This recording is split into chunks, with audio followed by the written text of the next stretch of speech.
안녕하세요. 한약을 요리하는 대장국 채널의 남미정 약사입니다. 오늘은 생리통으로 일상생활을 하기 힘들어 하셨던 28살 여성분의 상담 이야기를 해드릴게요. 이분은 예전에 10대 때 배가 너무 자주 아파 고생하다가 저에게 한약을 일주일분씩 2번 정도 먹고 그 이후로는 배가 전혀 안 아파졌다고 저에게 큰 신뢰를 가지고 계신 분이세요. 그리고 이사를 간 후 한동안 저희와 연락이 없다가 최근에 생리통을 고쳐보고 싶다고 다시 오셨어요. 예전에는 엄마랑 왔다면 지금은 혼자서 자신이 번 돈으로 한약을 지으러요. 되게 감사하죠. 은희님은 중고등학교 때부터 생리통이 심했는데 직장 생활을 하면서 생리통이 점점 심해져 최근에 식은땀이 나면서 아무것도 할 수 없을 정도가 되었다고. 물론 진통제를 먹으면 조금은 더 나아지긴 하지만 근본적으로 고쳐보고 싶다고 하셨어요.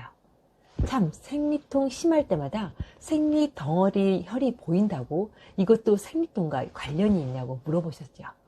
당연하죠.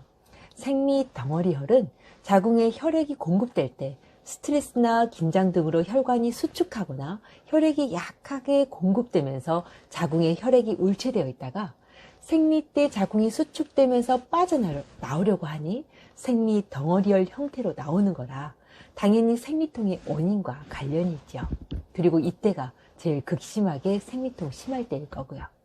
따라서 신경이 예민하고 긴장을 잘하여 혈관이 잘 수축하는 체질인지 심장 펌프력이 약하여 혈액이 자궁까지 잘 안 가는 것인지 혹은 호르몬 생성기관인 부신이 약하게 태어나 호르몬 생성 기능과 하부의 혈액순환이 잘 안 되는지에 따라 이를 교정하는 방법이 다 달라지게 되어요. 자, 그럼 은희님은 사실 어떤 체질이었고 왜 생리통이 왔는지 볼까요? 먼저 은희님은 얼굴이 하얗고 성격이 밝은 분이세요. 맥박은 60 정도 약하게 느껴지고요. 소화도, 식욕도, 대변도 약간 변비이긴 하지만 크게 불편하진 않고 수면은 회사 다니면서 깊게 못 잤는데 최근 유튜브 채널에서 브레이너 제이의 숙면 여행을 듣고 잘 자게 되었다고 해요. 수면의 질도 아주 좋아졌고요. 운동은 잘 안 하는 편이고 음식은 커피는 매일, 술은 가끔, 밀가루 음식도 종종 먹는다고 하네요. 하체가 자주 뻐근하긴 하지만 크게 아픈 건 아니고 생리통 외에는 크게 불편한 게 없으세요. 자, 그럼 은희님의 경우 생리통 심할 때의 이유를 동양의학적으로는 어떻게 추론하는지 한번 알아볼까요? 은희님의 맥박은 아주 약하고 느린 편이라 이분은 심장 펌프력이 아주 약한 체질로 보아요. 얼굴이 하얗고 목소리도 약한 것도 심장 허약의 한 증거이고요. 그렇게 심장이 약하여 자궁으로 혈액이 약하게 흘러가는데 나름 직장 생활을 하면서 긴장을 하고 때때로의 스트레스 등으로 혈관이 수축하게 되면 자궁으로 혈액이 더 잘 흐르지 못하게 되면서 부분적으로 울체되거나 정체되게 되어요. 그리고 이것이 은희님에게 생리가 나오면서 생리 덩어리열로 나타나는 것이고요. 그리고 이러한 어혈이 잘 생기는 체질들은 평소에도 입술과 혀의 색깔이 맑지 않고 어둡게 변하게 되어요. 실제 은희님의 윗입술은 부분 어두운 어혈기가 보였고요. 자, 그럼 은희님의 부신의 기능은 어떨까요? 이분의 맥박은 오른쪽 맥박에 비해 왼쪽 맥박이 더 약한 편이에요. 인체의 왼쪽 맥박은 심장을 나타내기보다는 하체, 신장, 정확히는 부신의 기능을 반영하는 편이라 왼쪽 맥박이 약한 것은 부신의 기능이 실제로 약함을 말해요. 실제 이분의 생리 주기가 42일 정도 되는 것도 인체의 보일러실과 같은 부신의 기능이 약하여 생리가 30일 주기보다 많이 느려지는 것으로 보죠. 자, 그럼 이렇게 원인을 찾았으니 치료 방법도 나왔죠? 맞아요. 은희님은 심장의 펌프력을 올려주고 인체의 보일러 역할을 하는 부신의 기능을 올려주는 치료가 최우선적으로 필요해요. 여기에 혈액의 질을 올려주는 약초도 하복부 혈액순환이 잘 되게 한 한약도 더해야 하죠. 또 소화력을 도와 영양분이 흡수가 더 잘 되게 하는 것도 필요하고요. 만약 하복부가 차갑고 물 같은 냉이 자주 나온다고 하면 애엽 같은 자궁을 따뜻하게 하는 약초도 꼭 사용해야 해요. 하지만 자궁 자체가 찬 경우가 아니라면 쓴맛이 많이 나는 애엽은 사용하지 않아도 되고요.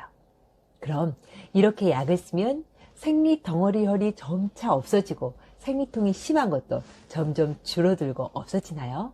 한약을 끊고도 다시 재발되지 않고요? 여기에 대한 답은 네. 생리통도 좋아지고 생리 덩어리 혈도 잘 안 나오게 되어요. 하지만 선천적으로 부신이 많이 약하게 타고난 경우나 스트레스가 너무 심한 상황이 계속 생긴다면 한약을 끊고 나서 생리통이 다시 시작되는 경우도 간혹 있게 되어요. 그래서 선천적으로 부신이 약하게 타고난 경우엔 평소에 꾸준한 운동과 건강한 식습관을 유지하고 스트레스 상황도 어느 정도는 스스로 조절할 수 있어야 하죠. 참고로 생리통을 고치는 방법은 체질마다 처방이 달라질 수 있는데요.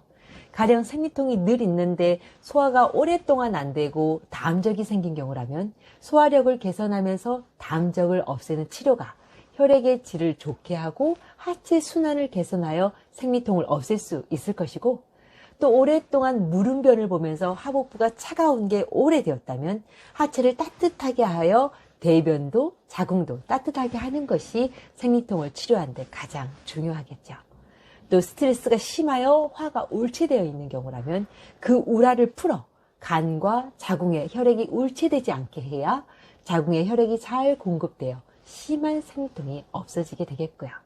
따라서 자신의 체질에 따라 생리통을 고치는 방법이 달라질 수 있으니 꼭 자신에게 맞는 도움을 찾아 완전히 생리통에서 해방되시길요. 오늘 저의 이야기가 병원에선 특별히 이상이 없는 심한 생리통에 혹은 이상이 있더라도 체질을 바꾸어 삶의 질을 바꾸어 보고 싶은 분께 생리통 심할 때 기억나는 이야기로 유익한 정보가 되었길 바랍니다. 오늘 하루도 복을 부르는 감사한 하루 되세요. 그럼 다음 시간까지 안녕히 계세요.